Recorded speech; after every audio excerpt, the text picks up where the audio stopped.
Africa's first day of the nationwide lockdown, which was meant to be a quiet one, but it wasn't without its challenges. Around 55 people were arrested for contravening lockdown restrictions, while thousands of others flocked to grocery stores. The country also recorded its first COVID-19 death. The new restrictions are meant to help the outbreak. But what happens if government doesn't reach its goal within those 21 days to flatten the curve? Will there be an extension to speak about the legalities of extending a lockdown and all the other legalities we're wading through? I'm joined via Skype by UCT Public Law Associate Professor Cathy Powell. Cathy, thank you so much for joining us. We keep saying this over and over. We're sounding like a broken record, I suppose. This really is uncharted territory for government and indeed law enforcement, with spaces being filled by both the SANDF and police to try and keep South Africans safe. What for you, from what you've been able to see about the laying out of this lockdown, has been the biggest challenge for law enforcement and just keeping law in place? I think there are challenges on a number of levels. I'm aware of the inadequacies of the regulations themselves and the contradictions within them, which is going to create uncertainty. But I think it goes much deeper than that. I think the regulations have to actually be plausible. They have to be feasible. So there are problems in that regulations are meant to apply to areas where people travel in large numbers, where people live congregated together. There's that problem, so that the regulations are almost from the beginning impossible. But thirdly, there needs to be buy-in from the public. I think the thing about regulations like this is you cannot enforce them by police and army. If you're needing to send in police and army, you've already lost. There needs to be enough buy-in from the public. And I'm wondering if the public, the kind of people who are forced to travel in conditions which break the regulations, have actually had the disease and the measures explained clearly and persuasively enough that people are prepared to buy in.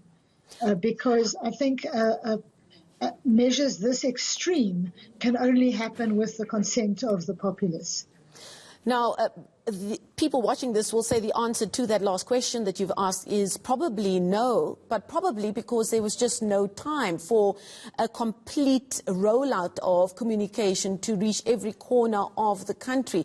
Is government and law enforcement here stuck between a rock and a hard place? How could they possibly wade through all of this in a way that will help government to reach its target of flattening this curve within 21 days? I think there is. The first answer is no, there wasn't enough time. So yes, we are stuck in a very difficult position. But I think part of the answer is, instead of having Becky Cele standing there saying, we're going to beat you up, you actually send in your army and your police and social workers and whatever other infrastructural support the state has to talk and persuade and to explain.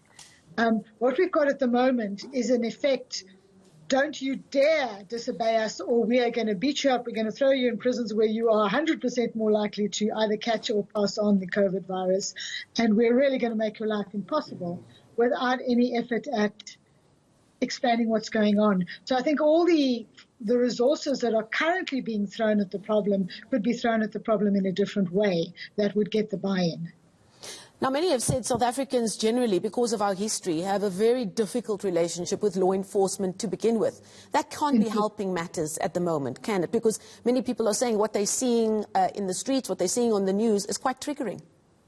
Indeed, it looks like apartheid, doesn't it? It looks like the old demonstrations against apartheid, with the police coming in and beating people up.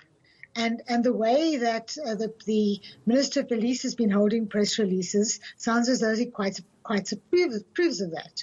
It's the krachtdadigheid of apartheid being applied in a situation where we're actually meant to be helping people and not hurting them.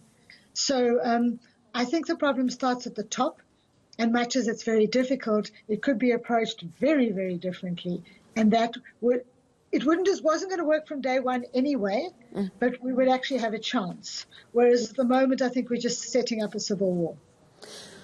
Those are very strong words, but in my final question to you being that 21 days have been set down for this lockdown. If you look at the patterns that we've seen unfold around coronavirus abroad, many nations across the country extending their lockdown. More and more talk already saying that 21 days is just the start, that there will be a longer lockdown after that. What are the legal ramifications there? It's quite possible.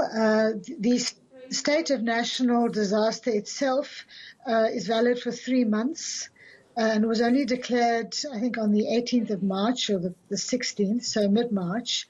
So it could go on for easily for another couple of weeks. The actual lockdown could go on for another couple of weeks, but the actual state of national emergency can itself be extended and not. You don't need Parliament for this. The interministerial committee that is set up to run the state of national disaster can extend that declaration. So we could be having 6 months of this. 6 months is a very long time. UCT Public Law Associate Professor Cathy Powell joining us live there via Skype. We thank her for her time this morning.